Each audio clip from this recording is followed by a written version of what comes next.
probably staying away from it just because there's so much traffic there already.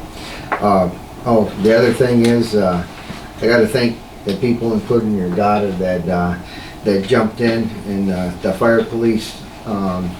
We lost our sheriff's department 15 minutes before the parade went off for the roadblocks. And that was the worst text I'd ever got in my life for a second. So we scrambled, we got people where they needed to be to man those roadblocks, and it really worked out well. Mike did a hell of a job. He worked for a week and a half prior to this thing, getting everything that we needed for the barrels and the cones and the signs and the detour signs.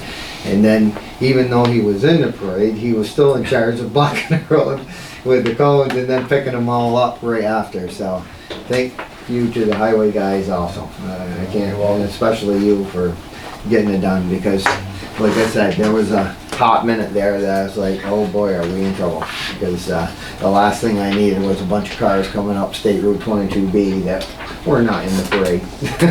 So, I was wondering for a while how they got through there. Like, yeah. And then I got the rest of the story after. Yeah. Like I said, that's the one thing with dealing with law enforcement. If they get something big, they pull everything they need to go take care of the situation. It worked, and like I said, I'm not hammering anybody on that. They got a job that they need to do too. They do a very good job at it, and unfortunately, push comes to shove, they had to make a decision on getting their people where they needed them. So, you know, the Clinton County Sheriff's Department does an awesome job, and like I said, again, they were doing their job. Unfortunately, it just didn't quite what we were doing at the time. So that's the 175th. Saturday, August 26th, Music in the Park with Nick Boyle, tunes of Time, DJ, and karaoke. I think it's our last one, right, Barb? It's been a busy year. I will say this, again, Barb's there every weekend, Howard's there every weekend. Mindy's been around the last several weekends covering for me because I had a couple weddings to go to and I usually cook down there. Kudos to them because they got inspected while I wasn't there by the health department for our food permit, and we got 0 violations and we got 0 orders of remedy, and they liked everything they seen. So we're good for the whole rest of this year, even though we're to the end of the year with it, and we'll reapply next year for that food permit. That went really well. So thanks again for that. Friends of the North Country, like I said, they submitted their report. I got that one. Splash Pad project is still moving forward and on track to be completed next year. I told you last time that the gray water and sand trap and all that was completed by ADEA. That has now moved forward to Joe Denzek at Denzek Designs. So we are right on track to have that done next year. That's a splash pad that'll go out in that upper corner. With that, that's another thing I gotta thank you on. I had Mike come down with a front end loader. We had a portion of the fence over there that got ran through by a truck late last fall. And on the spur of the moment, I'm like, I can't leave that like that. So I yelled at Mike, and he goes, well, let's do it right now. So again, I appreciate it. I went up and helped them get the equipment here, and we worked for about a couple hours getting that all cleaned up and done. I have the estimates that we got 2 new estimates on the fence replacement out there. It didn't make much sense, and I told them both that, but I needed them on record. After speaking to them, the sand has been plowed up next to that fence for so long and blowing against it that it took us, I bet you we spent 45 minutes to an hour just pulling the fence out of the ground to get it back up to where it should be. It's buried at least 6 inches in. So the recommendation from the fencing companies are that we pull that whole thing down because it's pretty much bent up anyways all the way through there. we regrade that and that they put a good enough grade off of the parking lot so that the water won't stay there. Right now, the edge by the fence, it's a good 10 inches higher than what the parking lot is, so it can't really drain the way it's supposed to. They said if we're gonna spend the money and putting that much, you know, doing over half that fence line, that they suggested that we take all that old stuff out of there, regrade that and pitch it so that it's away from the parking lot, and move it back about at least 4 feet, because it's only about a foot off the parking lot. And for plowing in the winter, and you would understand, but Sammy does most of it, it's a nightmare.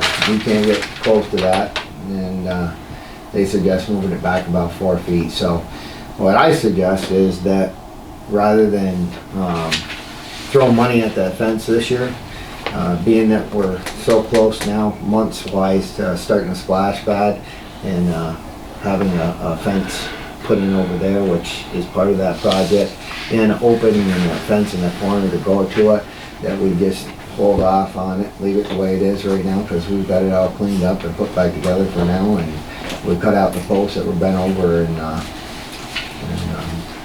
laying on the ground. Those are all done and buried, so my suggestion is to the board that we wait until we finish that splash pad project and then do all the fencing then, and leave it as is for now, rather than waste money on it. The playground vandalism project has been completed by Miracle Equipment and PM Leary LLC. Not only have they replaced the equipment that was vandalized, they have upgraded it by more than 15 years. This was due to some changes from the supplier, which is Miracle Equipment. Some items have been improved for the children's safety. Some of them, they won't even let you keep on the playground anymore because of the children's safety. And the older parts were no longer available. This project came in under the amount of the insurance claim, and the extra monies will be added to Parks and Recreation budget because that's what it came from. The leftover difference was $3,160.44. So that'll go back to Parks and Rec. It might be a good time to bring it up. We won't be able to really go over these until a work session. One of the problems that we've had this year, like everybody else, is it's rained 68% of the summer so far. That's right from the meteorologist. 68% of our summer days have rained this year. With that, we can mow some of these lawns in the parks every 2 days, especially like River Street and some of those. The little mowers, the little Husqvarna that they usually used around here and that could keep up with all the other ones with the Kubota, it just isn't gonna work when we have years like this. So I'd asked Sam if he could get some quotes. He's got about 9 of them here, okay, for a new zero-turn lawnmower. And we'll discuss that at a work session, but you know, that's something that now that I know what we got left over from the other budget, maybe we can use that 3,000 to put towards a new zero-turn. The Kubota that he's got right now, it's like 22 grand. I suggest, it's a diesel. I suggested that we also look at some of the gas lawnmowers like the Ferris and the John Deere. He brought back a couple of them that were only 5-foot decks. And I was like, you're gonna need a 70-inch deck, at least 6 foot, because you're gonna be there all day mowing. A foot is a lot when you make 2 passes back and forth. So I have these. I'll put these out to all of you guys, and then we can discuss them at the next work session.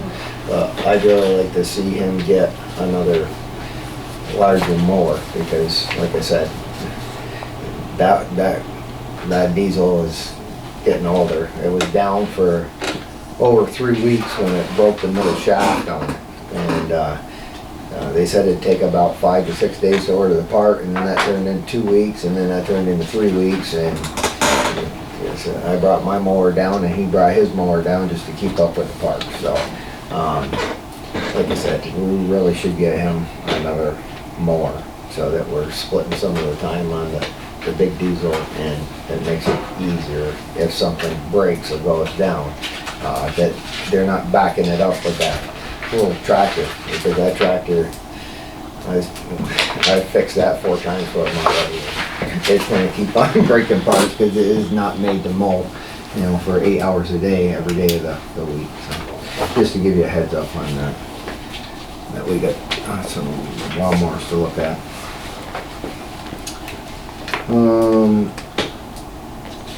Last one is I did get the password and user to the domain from our old website from Pat, and that was forwarded to North Shore. It's going to be forwarded also to our IT company that is now taking care of the emails. There was one last hiccup with that, and that should be resolved tomorrow. And then I believe North Shore, talking to Matt today, they're ready to put our new website online as soon as they got that stuff. So that'll be going up shortly, and we'll have our new website out. They contacted me several times throughout the build process. They were pretty quick at it, so it's been about a month. They got everything ready to go. They asked for input. I know Howard put a couple of inputs in. I know Barr did too. I did. And I showed it to Mary and to Donna for input and for Sheila. So it looks like we're on board to get that one up and running very quickly. That's that.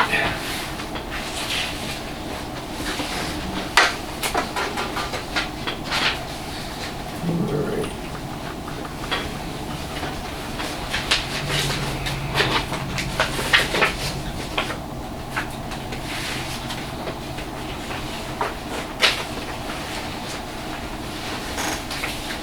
Unfinished business.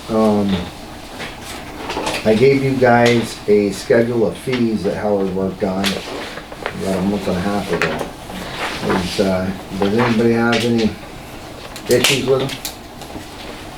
Something you want to move forward with? I suggest we do.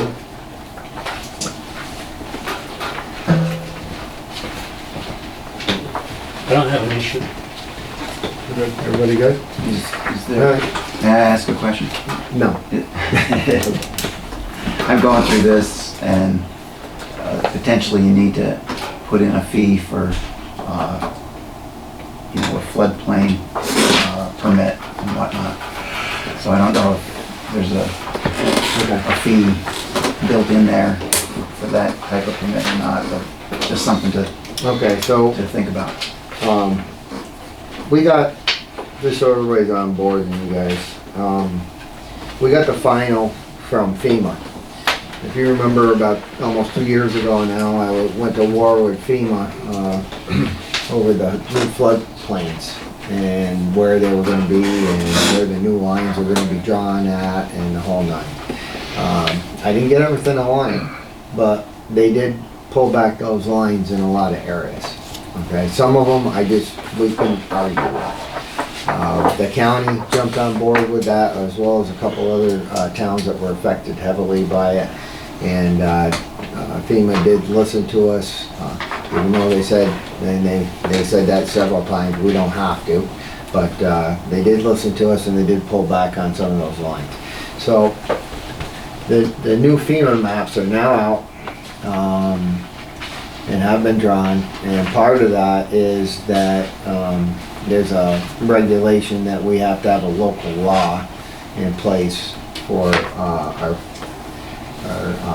areas that are prone to flood.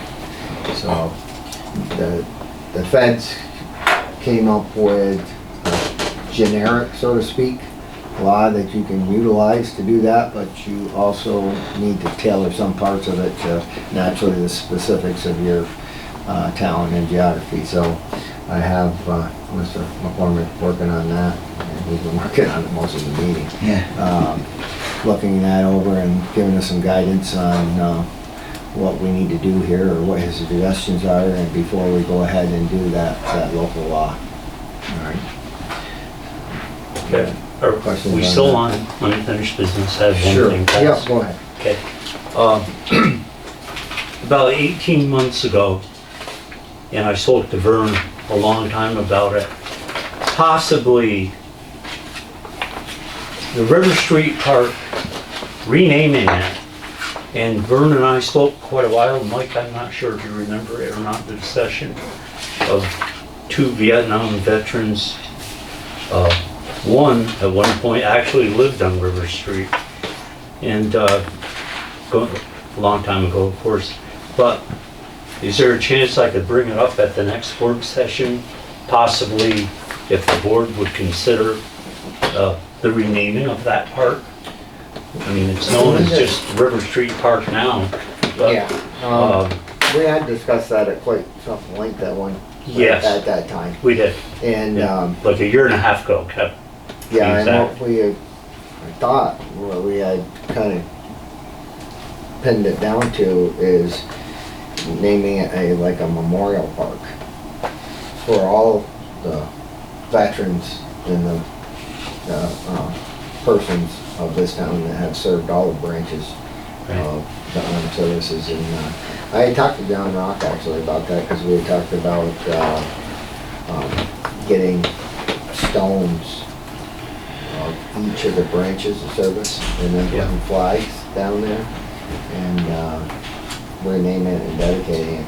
So that's nothing that I am opposed to, that's for sure.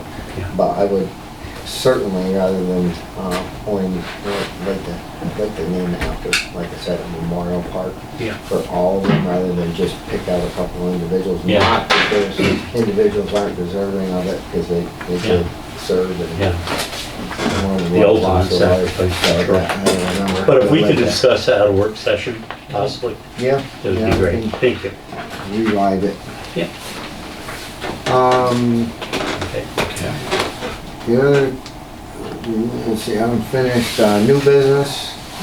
I went to the county meetings the other day and a couple of subcommittee meetings.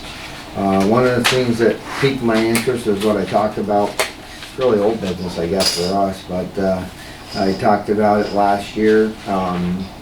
And that is basically, this would be a local law too.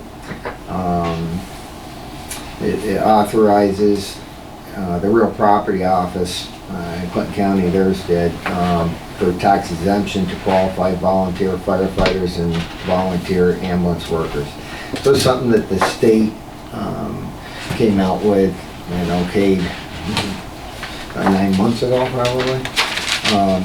This thing was a nightmare when I checked into it last fall.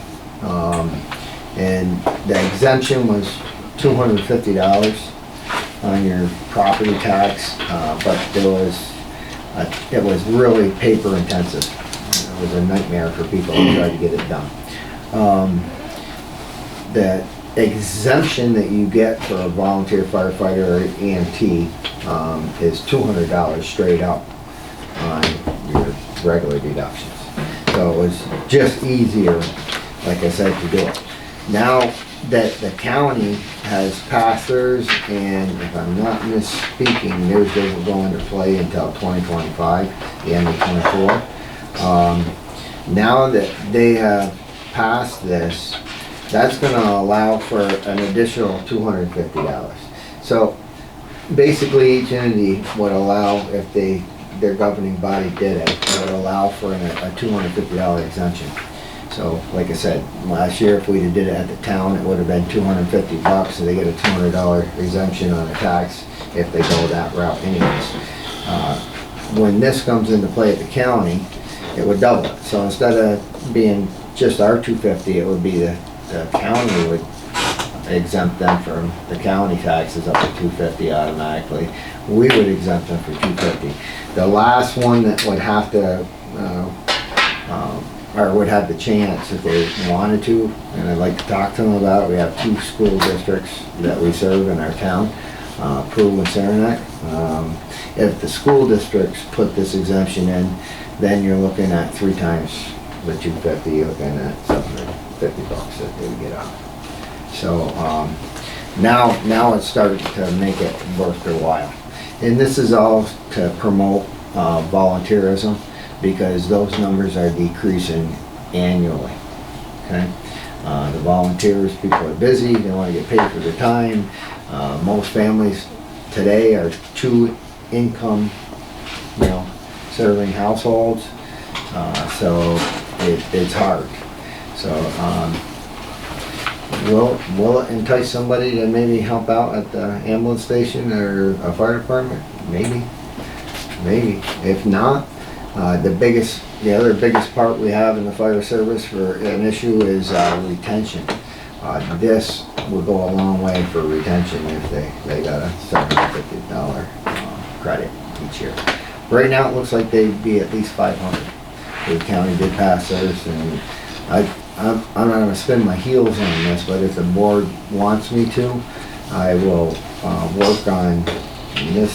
I'm gonna go to Mr. McCormick again to write a local law, but I will work on getting the town set up for the exemption to come online when the county does. Is that something you guys are interested with? Yeah, I am. Definitely interesting. Okay. Probably should check and make sure we know what the number is, what it actually comes out to. All right, so we got 3 fire districts in the town of Schuyler Falls. Not all of their membership live in the town of Schuyler Falls, so they would, you know what I mean? They would go by where they live. But Yeah. you basically, you got Morrisonville, and, part of Peru, and part of Acadiaville's in that area, so. South Las Vegas. That was Las Vegas, I did. So, no, I'm all for it. I think we should come up with a number so we can throw that number out. Like $250 doesn't sound like a whole lot of money, but is it 250 or is it? Well, it's gonna be times we got probably, and I'm not just boasting, but we probably got one of the higher memberships right now. And our membership is with the old timers, and I'm one of those now. With the 20-year exempt and the 30-year exempt guys, we're probably 42 people. But not all of them are gonna live in the town of Schuyler Falls, you know what I mean? Most of them. So you're talking maybe 200 people total? Yeah, but We we need an can get estimate. those numbers. I can get the numbers from the chiefs and see what township their members belong in. And then we go from there and we'll know exactly. You'll need to know when we do our budget in. You might be talking I don't- $40,000-$50,000. Well, I don't know if it'd be that high, but. It would be nice to have it, Yeah, fire just- budget. yeah. First. But then again, like you say, it's EMS too, so. Right. And I'm all for it. I'm not against it. I was in, So, yeah, well, Acadiaville's in town of Plattsburgh. They got a section over here in town of Schuyler Falls. So there's a couple guys probably over there. Let me get the numbers for you. okay. It's worthwhile to look into. I don't Alright. think it's gonna, Gary would be the one to tell us Okay. how much it's gonna cost, just like when I did the cost analysis with him for the senior and veteran exemptions. It wasn't enough to hurt anybody. So if we can do this without hurting anybody, then I think it's a worthwhile cost. Yep, I agree.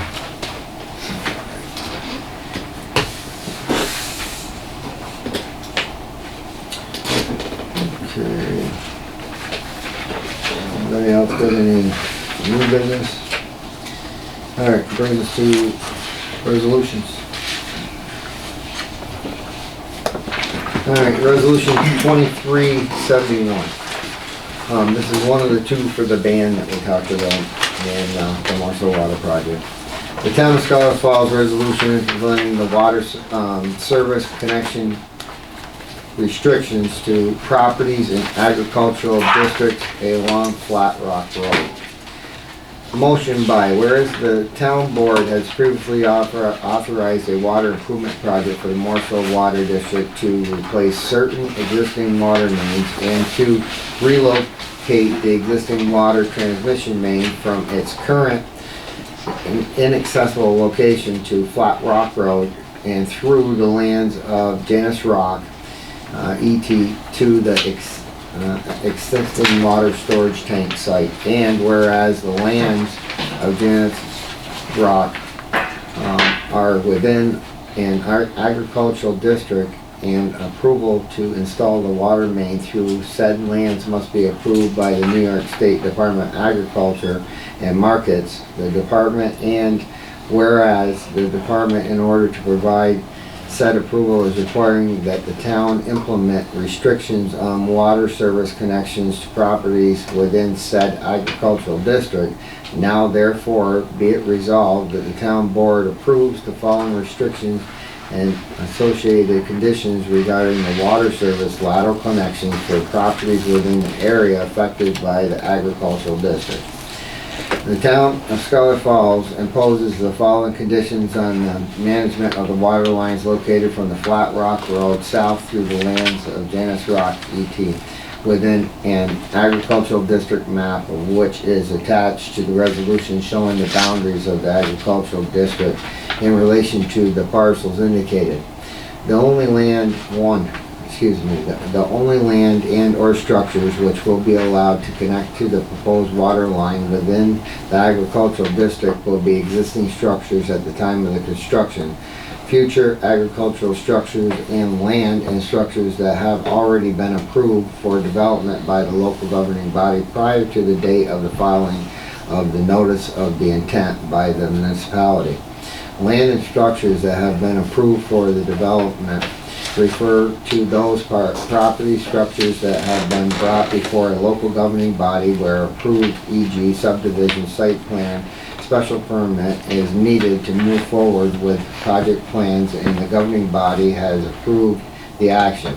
If no local approval is required for the subdivision of land and or the construction of the structures, the municipality accepts the limitation under public law 1115 that defines a subdivision in part as any tract of land which is divided into 5 or more parcels.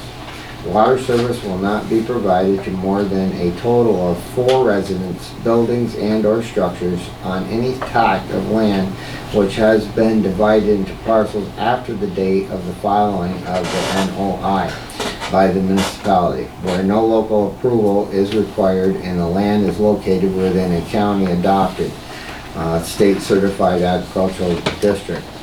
2. If a significant hardship can be shown by an existing resident that the lateral restriction to the resident's property may be removed by the municipality upon approval by the New York State Department of Agriculture and Markets. It is the responsibility of the resident landowner or to demonstrate that a hardship exists relative to his or her existing water supply and clearly demonstrate the need for public water service. The municipality shall develop a hardship application to be filed with the municipality approved by the county Department of Health and agreed to by the New York State Department of Agriculture and Markets. 3.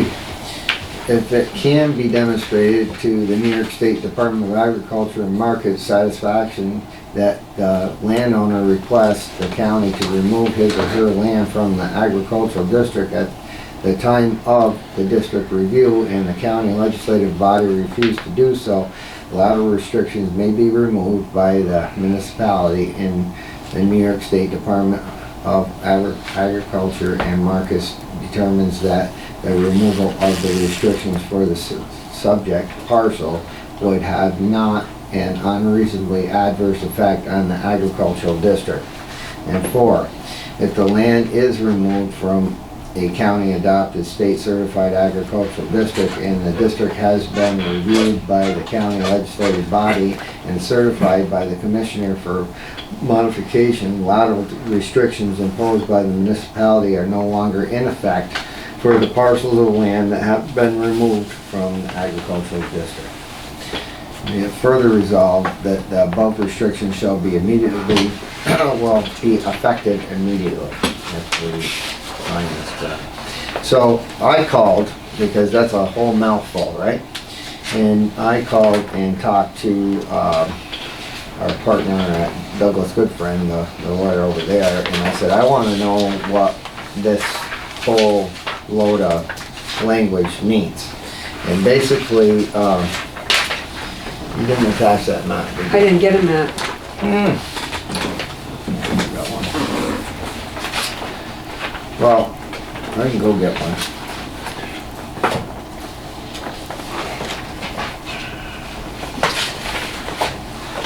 It's nothing that this board hasn't already seen. So basically, you want me to go get it? What it is basically the new right-of-way. That little jog from the Flat Rock Road up to the tower. And it's 30 feet wide. And it's 30 feet And long. we're paying 7,000. And we're paying, well, the Marshall Water District is paying 7,000. So it's coming out of this ban money, Well. the 7,000, it- right?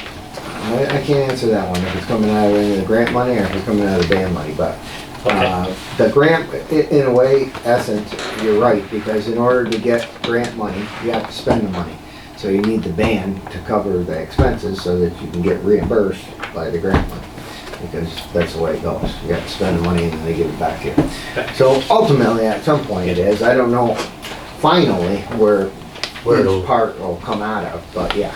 But I wasn't worried about that so much as, because it's gonna cost, it would cost us a lot more than $7,000 extra to put that water line through the middle of that field and deal with all the wetlands over there.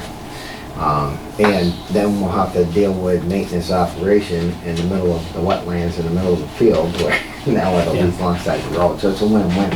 But, basically what I wanted to make sure is we weren't tying or deadlocking, you know, any of those, that open field that's they're considering agriculture, because that's what it's been.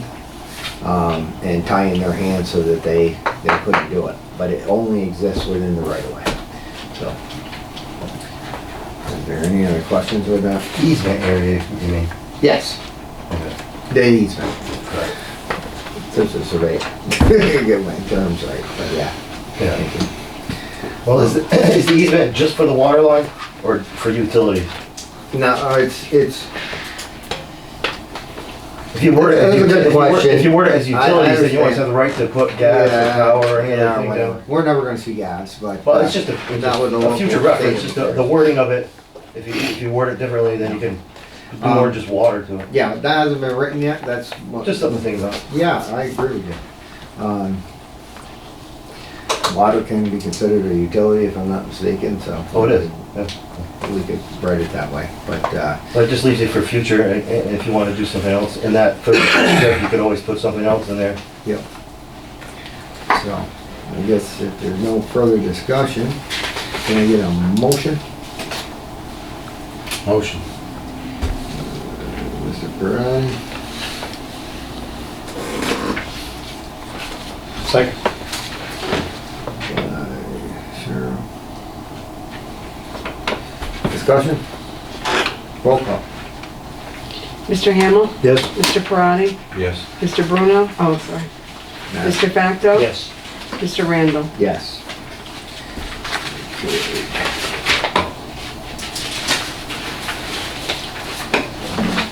Okay, resolution 2372, resolution authorizing the adoption of finding of no significant impact.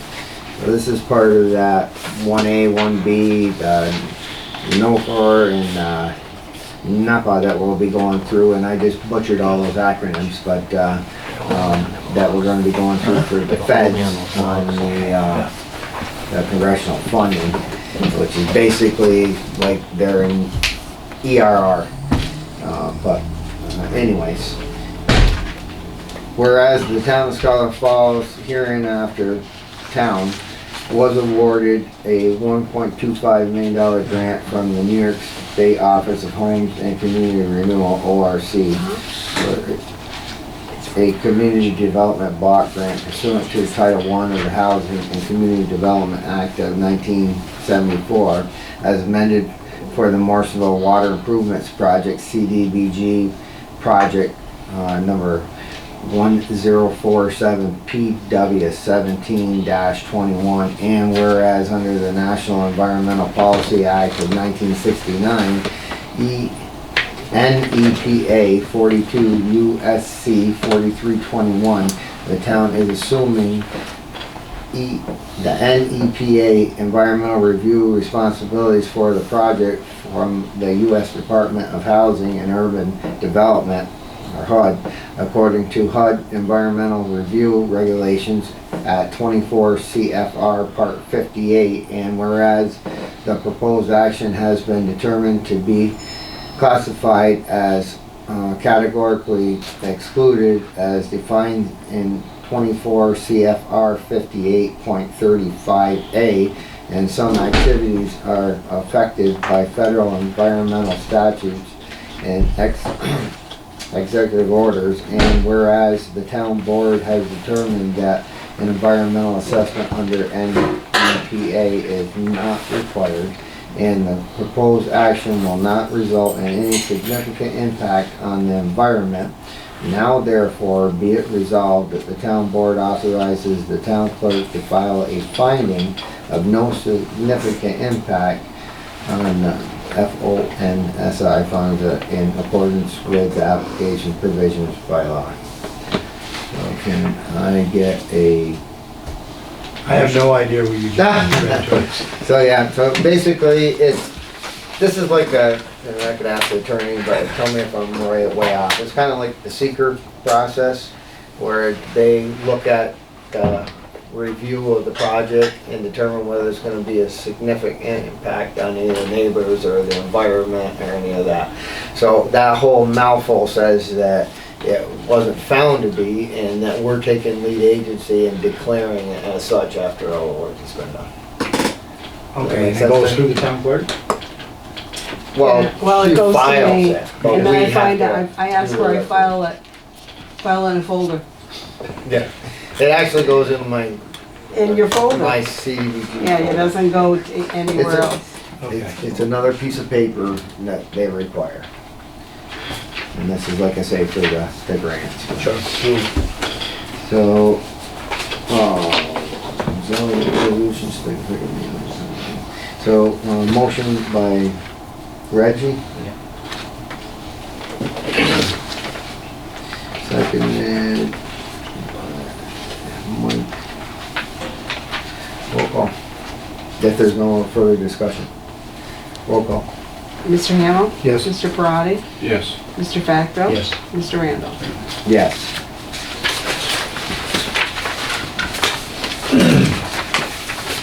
That was it.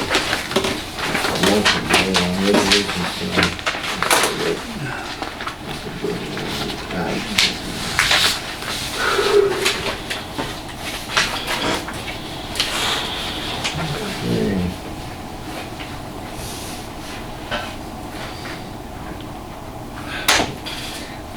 Let me just bring this up before I go into that, and I'll try to make this as quick as I can. There was some discussion about a year ago, on the, purchase of a sidewalk machine, brush, snow blower, plow. This thing is available, from Taylor Rental, and, Mr. Bruno brought it over to my attention and wanted me to just have you guys take a look at it. It's nothing we're gonna vote on tonight, and I'll let you look through the folder as I go on to the next thing here, and you can pass it amongst yourself and see if it's something you're interested in. We are gonna need to keep the sidewalks clean. I will tell you that most of these sidewalks, if not all of them, will be rebuilt as part of the, at least the hamlet here, as part of the Morsel Water Project. There's about $500,000 for new curb stops and sidewalks where they gotta put the water lines in. But that was already in the project cost. So it's gonna be a big upgrade to the town. Unfortunately, the water district has to take care of that cost, because they're the ones that are gonna rip them off and put the water lines in. Claims. Item only, 2023000974 through 2023000988. That was audit only. Claims 202300989 through 20230011110. And also payroll claims 202300942 through 202300973. General fund, $67,370.60. Highway, $118,541.41. That's because you just got done paving, right? You did Ram Road and Vassar, right? Audit only, $2,687.22. Woods Mills Water, $2,422.46. Morrisonville Water, $8,563.47. Mason Lane Water, $809.18. Capital improvements project, you're gonna see that is $157,001.97. So now that we have the ban, we're catching up on the bills for the engineering and all the archaeological work and everything else that's going on. So that comes out of that 2.5 plus $1 million ban. And I get a motion to accept the claim. So I'll make the motion. I give it a second. Second. Mike. All right, roll call. Mr. Hamel? Yes. Mr. Parati? Yes. Mr. Facto? Yes. Mr. Randall? Yes. All right, there's nothing else that I see on here. Brings us to public. On the, I think you were talking about the backflow preventers. Yep. I would work maintenance at a place, the town water and city water only required those on commercial buildings and rentals. The smallest of which is 3/4 inch, and before COVID, they ran about $250. God knows what they are now. And they were required to be tested once a year by a licensed guy. Yeah, I think the backflow preventer wasn't, we were at sewer, because we don't have sewer here, but he was worried about the water main itself. Sucking And it back up. my understanding of it is locally, or at the county level, as long as you don't have 4 or more off the same water source, then you're not required to put in a backflow preventer. Commercial buildings are different. Because the fire department, we had to put in a backflow preventer, but we're using water out of the main straight into the truck, which is kind of really weird anyways, because each truck has its own built-in backflow preventer, but they still wanted us to put one in at the fire station. So, again, Howard's a cold guy, so if he says that the garage is gonna need one for their fresh water up there, and the county's gonna require it, or the state requires it, then we'll go with his recommendations. So I'll defer to the expert on that. Well, normally it's a decision by the town of Plattsburgh, because they are the ones that let us know who needs a backflow prevention and when they're gonna put in. I think the town just got theirs put in, was supposed to be put in on Monday because I called them. Did you know if they came in and tested ours? Well, the town of Plattsburgh can request it, but they can't tell us what to do, because we have a double backflow preventer at the bridge. So there is no way that our water in the town of Schuyler Falls can ever mix with their water in the town of Plattsburgh. There was discussion at one time to take out those 2 backflow preventers, because we're not adding water to subsidize anything anymore. We're totally using their water, which kind of is a restriction in the flow, which would help the water pressures, if we took those out. That was a discussion I had with Ron too at engineering, but yeah, they can recommend it, but our water district's not theirs. They do our operation and maintenance. But if we didn't have a backflow preventer, that would be different, because then we could contaminate, cross-contaminate their water backwards, but there's no way possible, and then we have the two backflows. We have a double backflow preventer at the bridge, where we're gonna have to meters. Like I said, that, I'll leave that.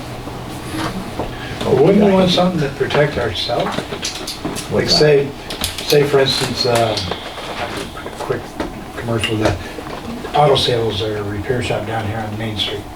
Now, if they didn't have a backflow preventer and it came into our water supply, I don't know how that actually works, but don't we want to protect ourselves too from any? Well, that's the whole possible- premise of it, is to Yeah. protect that none of the water in your pipes, or their pipes in those buildings can ever cross-contaminate back. So, the premise, how it would work, well, one of the ways it could work is, say we had a structure fire and we're pulling 2,500 gallons per minute out of the hydrant. And they open up their wash hose. They use those, wash hose, cars with. Yeah. It could literally suck the water back out of their building right into the mains if we're pulling that kind of pressure with the trucks. You know what I mean? So, but the backflow preventer doesn't allow that. But like I said, the trucks are built in with a backflow preventer anyways, the apparatuses. So it's like they're doubly protected. But there's a reason for it. Yeah, you don't want contaminants from other buildings going into yours. It's always supposed to be a positive system. I mean, even when we're doing fire operations, we keep usually 10 pounds residual on the line, so we're not sucking the mains, because that's when you're gonna break them. And that's what we're worried about, yeah. But yeah, no, like I said, if it's required by regulation, then that'll be taken care of. It'll have to be, because we gotta follow the regulations. And that's gonna boil down to the state regulations as well as the county regulations. Whatever they have to do, they have to do. But for residentials, I've never seen it unless it goes over that four or more people off of one line. It's what it used to be, from my memory. But that's memory, so don't take that to gospel. But that's what it is. Anybody else? Yes, sir. Now, the dump on Birchwood that been asking about for over a year and a half. What is it? The dump on Birchwood that burnt down 7, 8 months. Well, I don't know if it's this wonderful weather or what, but the amount of snakes I see every time I mow that backyard now is ridiculous. I don't know if it's causing them to grow more, but it's crazy how many you see now. And they were on my mother-in-law's back porch the other day, 3 of them. That's still going through court? Yes. How many control? It sucks. I don't have any control over the magistrates or what their lawyers put in front of the magistrates that keep backing the stuff up. But I'm gonna guess that eventually somebody is gonna get mad enough that they'll come in to the court dates, and I know you've been to a couple of them, to voice their opinions. You know what I mean? Because sometimes that's what it takes to get things wrong. It's been over a year and a half since this originally started, and then the fire added to it. Yeah. But we have at least 3 I recall right off the bat that were big ones. I'm not talking about all the little ones that he's working on. I don't mean to diminish what you're doing. There's a ton of them out there, but they're much smaller of a case. Yeah, it's disheartening to say the least that how long it takes to get stuff through court. Yeah, because the looks back there is ridiculous. My biggest problem right now is I can't get a physical address on the person to be able to serve them. So we had to send out a certified. I know that his father's still in town, because he was at the fire, taking pictures. But what address does he live at? Yeah. That's it. And the county has it down as 11 Birchwood, which he does not live at. Yeah, and that, yeah, also have to take into consideration anything else that's got to do with property, like if they got any loans out or any of that stuff, so we have to cover all of them. It's a while tracking down things. Just regarding that easement, again, Are you gonna extinguish the old easement, or are you gonna still keep the old one? Get rid of it. Is there a reason for that? Yeah, we no longer need it and no one will ever use it. It's always nice to have it. There's no reason not to get rid of it unless somebody's pressuring you to. Well, I mean, Future, I'm not gonna sit here and deny either that I was the one that gave that. I told them, I said, we no longer need that, so you get that easement back. So I'm sure that factored into, you know, their thinking on coming to an agreement. Is the same lands though? Where Same the easement lands. exists now? Just nowhere's near a wetland, nowhere's near Riley Brook. Well, I'm just saying, is the same land that the easement is on now, the one that you're gonna create, the 30-foot new one? Is it the same landowner? We'll be abandoning all of the old right-of-way, or easement, and coming off diagonal over to the Flat Rock Roadway, which will get it out of that middle of that wet field where there's a big pond underneath a portion of it that we can't find anymore. And then there's, and this goes back to Donald Rabbit, who was no longer with us, but you know, there was parts of that, he said, that are actually underneath Riley Brook. Because some of their thinking back in 1953 was, well, if the brook don't freeze, then the water line won't freeze, so we'll bury it underneath the brook. I don't even know, God's honest with you, I don't think the Corps of Engineers would let dig that brook up to even, you know, All do that stuff depends, all depends on anymore. who you talk to, I guess. Yeah, but yeah, I was just wondering if you were gonna extinguish that one. no, You're gonna extinguish the one existing to get the new one. yeah, because it's really Well, I just, no use to the Marshall Water District after. One of the provisions they asked for though is if by a state regulation or federal regulation, if that line ever had to come out of there, that it would be at the expense of the district. There is no regulation that. so you'd have to remove the line if they had to remove it. So I wouldn't get rid of the easement, then I would keep it. Just to have it, just to be safe, because then you're staying away from legal problems in the future. If the landowner starts going, well, I don't want you over there, but then you have the right to, you have to take up the line, but. Well, You understand the. no, I know, but in that case, if there's a regulatory agency involved, they would make sure that we had the right to go do what we had to do. I'd just be very leery on. And that's part of losing my easements. I really don't like giving up easements if I don't have to. Yeah.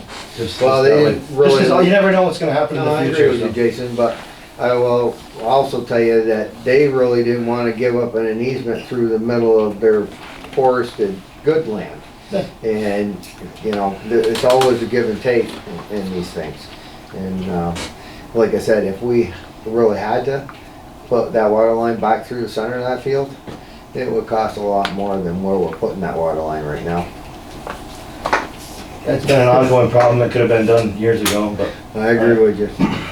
I've been in there many times Yeah, myself. we're trying to rectify I it. also want to thank the town and you for the fireworks and the parade, because I thought that was a great idea. I would like to do that every year. I think that was great. But I also